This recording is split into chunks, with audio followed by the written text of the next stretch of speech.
But yeah, we will be casting that PvP again. Of course, stats he is favored, but at the same time, it is a PvP, and that can kind of go either way. I'm really curious to see how JusticeSimon does against these other players because I don't think we've been able to cast him in an ESL Asia Cup. Not. This is going to be that first time that, at least on this channel, we're going to be casting JusticeSimon on a Open Cup Asia.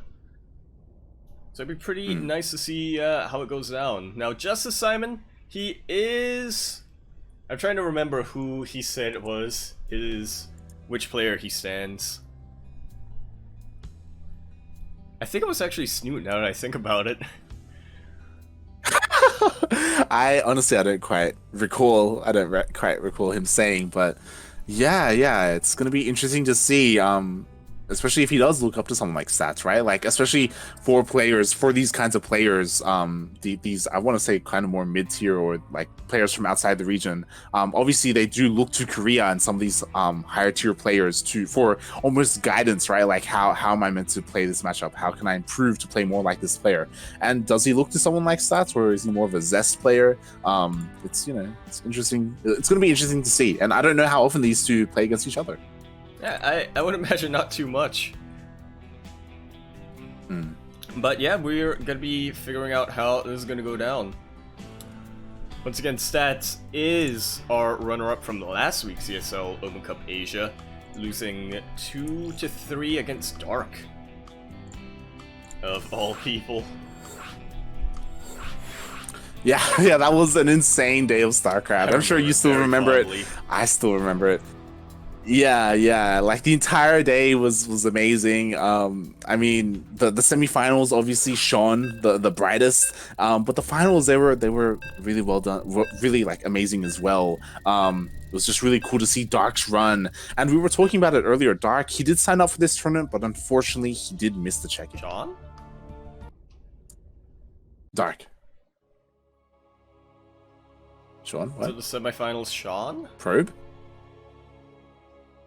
Yeah.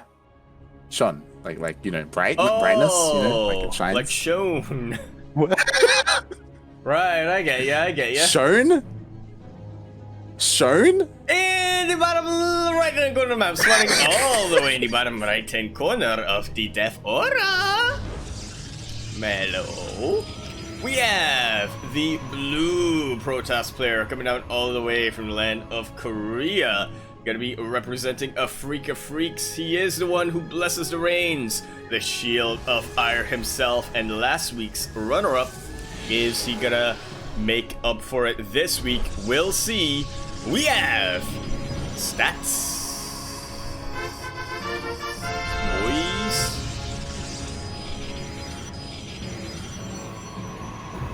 Shown?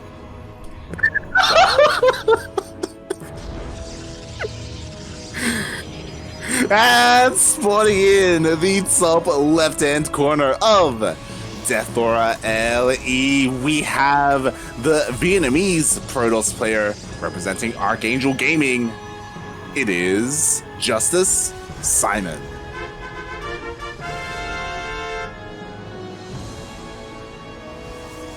Shone?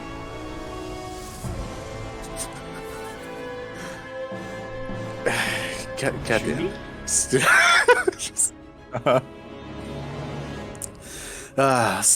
yeah, when it comes to PvPs, JusticeSimon, we've casted him against Pez many times, but now we're seeing him, come out of his shell a little bit, and we'll be able to see how he fares against one of the best, if not the best, Protoss player in the world in stats. Yeah, that's actually that old debate. We thought it was settled, but it's been resurfacing pretty recently.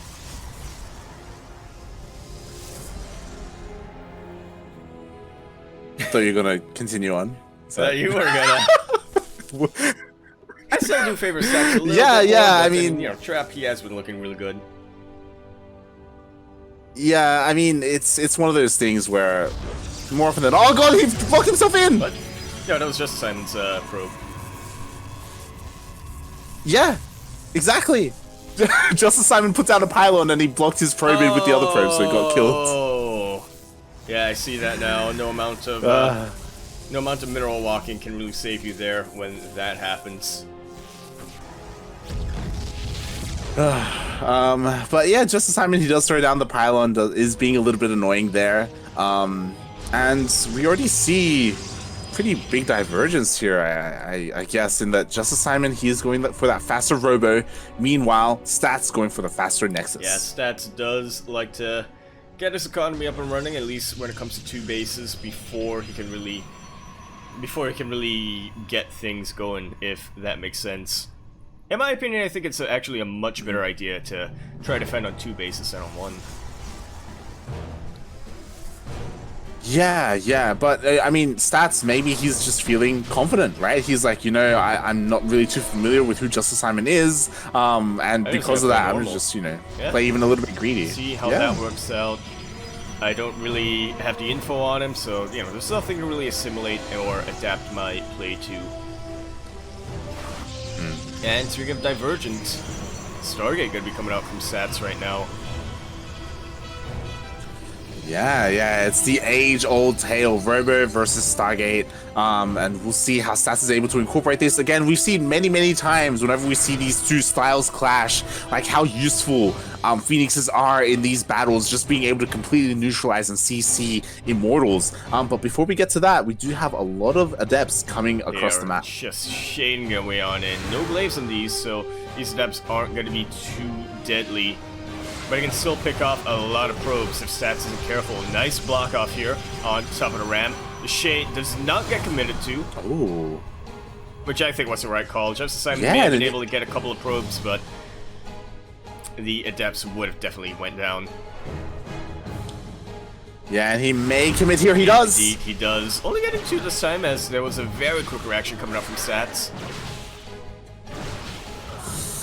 Yeah, and again, the building is still there, so the Shade isn't able to head into the main base. Still commits, though, trying to get more worker kills here in the natural. Nicely done, getting more and more. And because of that building placement, the probes, they are stuck here. You can see that without the ability to one-shot these probes, the shield battery does help a lot. So 5 probes go down in the cost of a bunch of Adepts. And in the end, I don't know who to favor right now, Lane. Yeah. I mean, he got a decent amount of worker kills, which he needed to do, but JusticeSimon, he's still down in workers. Like, he needed more than that, especially because JusticeSimon's Nexus was a little bit later as well. So Stats, he's able to maintain his economic lead despite losing all those workers. And we see how Stats decides to make use of that right now, going into a Forge and a Robo facility, not actually making use of that Stargate. I think he has kind of realized with the scouting hallucination that if I were to go Stargate, I probably would not be... Or if I were to start building oracles or something, I would not really be able to get much done. So he's deciding to work on his main push instead. Yeah, that's actually really interesting. I don't see that too often when a player, he commits to a tech building and then decides not to do anything with it based off of scouting information, really showing that Stats, he isn't too stubborn. You know, he's willing to adapt it and change how he approaches this matchup based on what he sees. So yeah, nothing quite yet, and it's always there if he ever decides to make Phoenixes. Right now he is going to be stopping at these 2, just trying to catch a couple of Warp Prisms if they do come down, but there is a Warp Prism coming down, and it is not looking to go in that direction. But Sats has scouted out. Yeah, and again, just with these 2 Phoenixes, he's going to be able to, or once he sees it, he'll be able to shut it down. Yeah, JusticeSimon, like, these Immortals, they're quite vulnerable now because of the Phoenixes. Phoenixes have moved out of position right now. Like, the only Phoenix here is the Phoenix of JusticeSimon that's kind of here just to sort of be a vanguard, make sure he knows what Sats has in his base. And the answer is not a whole lot. Gonna be able to take out this Forge at the very least. Oh god, but the Warp Prism is starting to get fired down, but luckily there is a recall available for these Immortals. So 9 that +1 is definitely a huge step. And on top of that, he scouts that there is going to be a Robo Bay, and it is researching something. I'm not sure if JusticeSimon is anticipating Colossus, though. Yeah, if he took note that the Robo Bay was researching something, I think you can determine that it's Colossus, right? But at the same time, yeah, it's a big if whether he saw that. Start to think, okay, maybe it's Warp Prism speed. Maybe he's trying to go for a very harass heavy style. Yeah, it is quite possible, and I love this stats utilizing these two Phoenixes, actually getting a decent amount of worker kills. 6 of them do manage to go down. That's just about all of the workers that we're going to be mining here at this third base location. So JusticeSimon caught up a little bit for a brief moment in time, but Stats was able to retake his lead. Yeah, just when we think that JusticeSimon is getting back into it economically, like he does lose a couple of workers, and now the Warp Prison for Stats is making it into the main base of JusticeSimon. A couple of workers down. And you know, earlier when JusticeSimon's just behind by 3 probes, it wasn't good, but not too amazing. He's now down by 10 probes, and if he's gonna continue to give Stats the time, I worry that Stats is gonna get a bunch of Colossus that will not care about what yeah, I do think that what JusticeSimon does have going for him is that he is going for disruptors instead of Colossus, and disruptors they're very, they do often swing engagements into your favor, so or out of your favor depending on how they go. So yeah, like I feel like this is definitely the kind of unit that you want to go for in this position. They definitely are getting charged behind that, and on top of all that, JusticeSimon, he kept his Immortals alive, and that's just about the unit that you want right now against Stats. It's a very Stalker Colossus based army that he's got. Gotta make sure to not cross. Yeah, definitely, and we yeah, definitely, and we do see that JusticeSimon, he isn't just committing to one kind of AoE, he's also getting Colossus of his own as well. So yeah, quite interesting. Well, I guess if you want to clear out the Zealots in order to make way for your own or some other units. Yeah, we'll see, because JusticeSimon, he's going to have lots of control. Like, he has Blink for his Stalkers, he's getting Zealot legs, he's going to have Disruptors and Colossus as well, so yeah, we'll see if he's able to manage.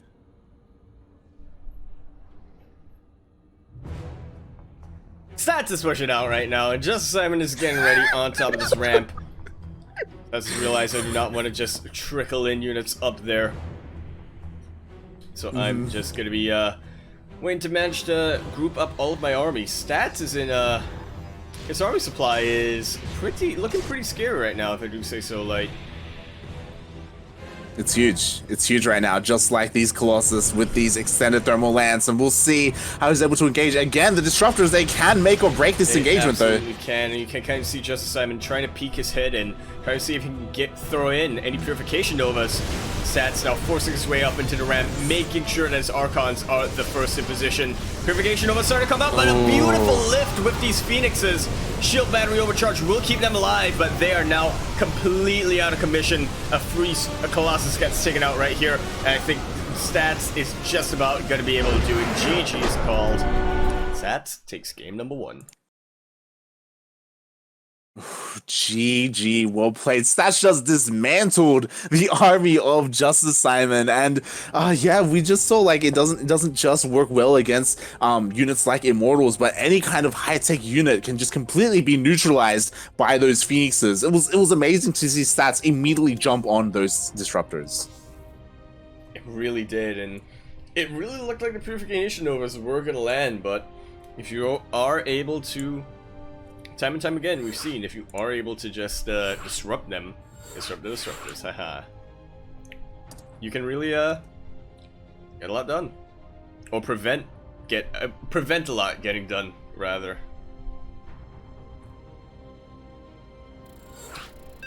Yeah, and immediately we are going to be heading in to game number 2. Yeah, potentially the final map of this series. Yeah, we'll see how this plays out, as this will be on Everdream, which, you know, we could see a little bit more aggression coming out from these two players, maybe even a couple of proxies. I fully expect to see a proxy Robo versus a proxy Stargate. It's an inevitability, much like the player who we are now going to be looking at, Flamey Blade. Thank you very much for the raid, man. We're now jumping on into game number 2 on Everdream LE, ideally Edle. We're in the top right hand corner of the map, swinging all the way in the top right hand corner of the map. It's gonna be a blue Protoss coming out all the way from the land of Seoul. And I got a question for you, Light. Are you free? Is where this guy prefers to stream on at the moment. Representing the Afrika Freaks, we have Stats. Boys.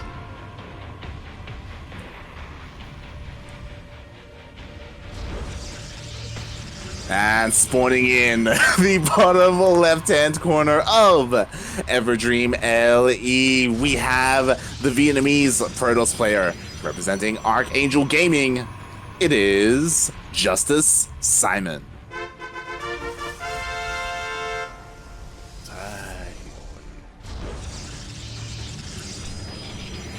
So, I'm not gonna lie. Yeah? The reason why that intro... Oh. I'm not gonna lie, the reason why that intro was delayed is because I thought we were still looking at Stats' base. I was waiting for you to switch over. I like, come on, switch over. I realized, oh, this is JusticeSimon. Okay, okay. Hard to blame you there. Yeah, these two players, they do use the same building skin. They do. I love it. It is probably the best, in my opinion, the best Protoss skin out there. You're not gonna get any so arguments from me. I think, look, with certain buildings like the Forge or the Templar Archives, I think the Forge skin I prefer a little bit more.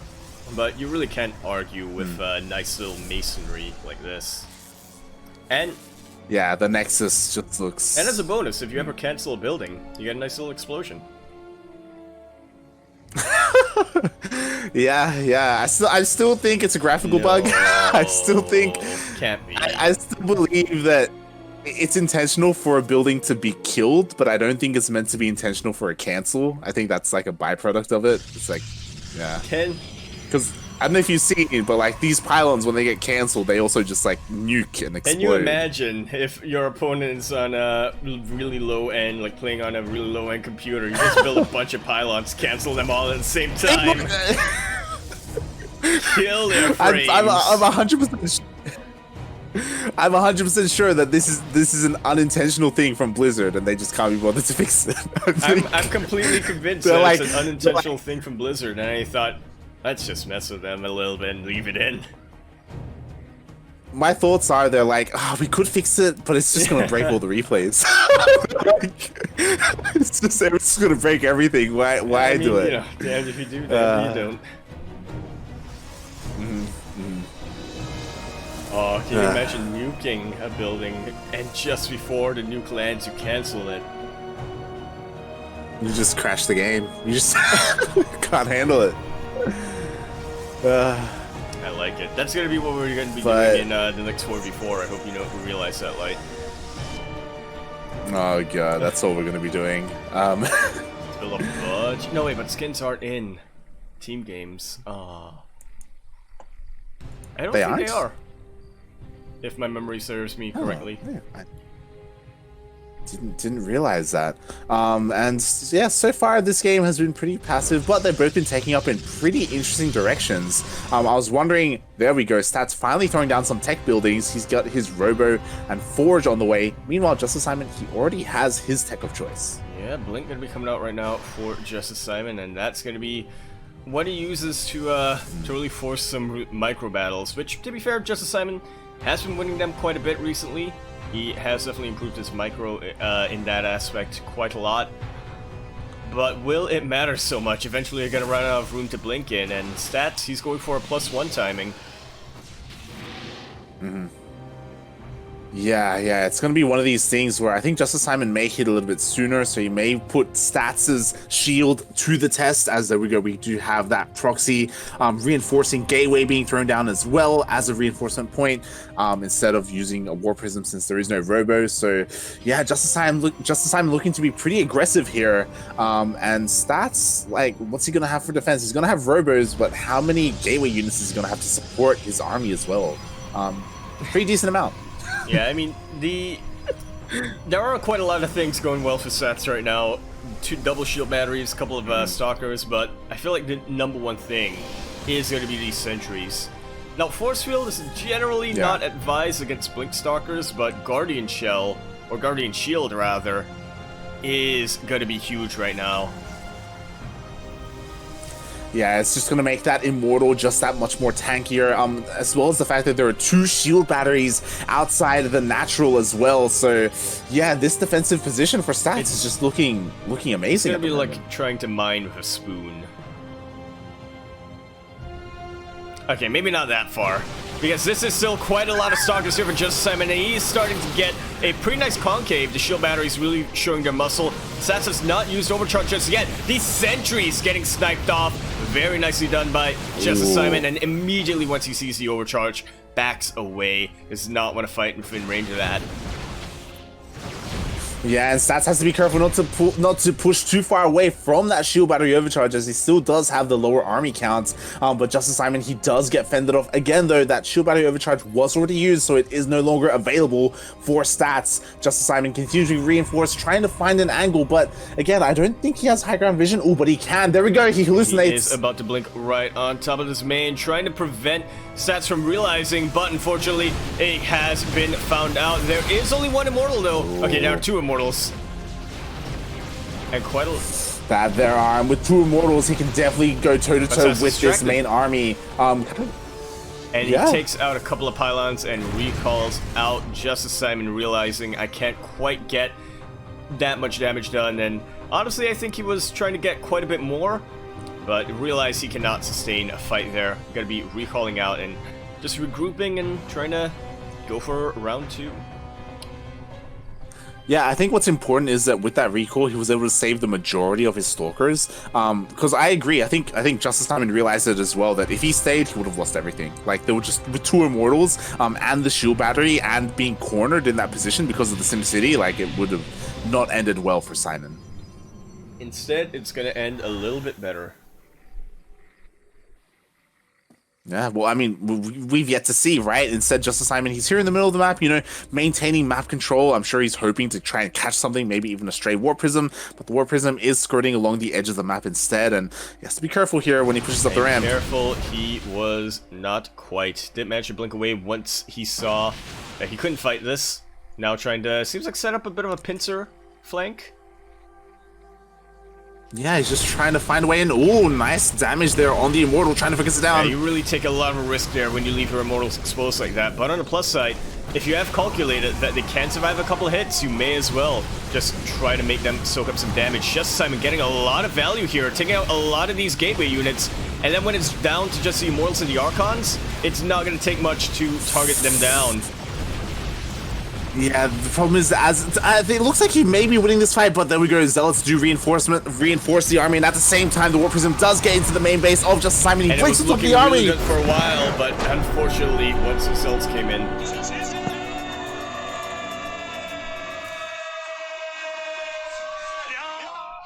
Stats cleaning off his shield there, winning that 2-0, going up to face the winner of Dream versus Bunny. That's a TVT. That's a TVT. That did end Dream 2-1 Bunny. Oh. And our watch was a short one. We got a TVT. And I gotta tell you, Light, I know your opinion's a TVT, but I feel like your disdain for TVT is only a certain type of TVT that Bunny and Dream would not have delivered. Both of them being some of the most aggressive and reactive Terran players currently. Bunny loving, always going for these multiple double drop styles, but Dream going for these timing attacks that really go on a knife's edge. He really has to play perfectly in order to succeed. And yeah, what I'm trying to say is Bunny versus Dream would have been a sick TVT.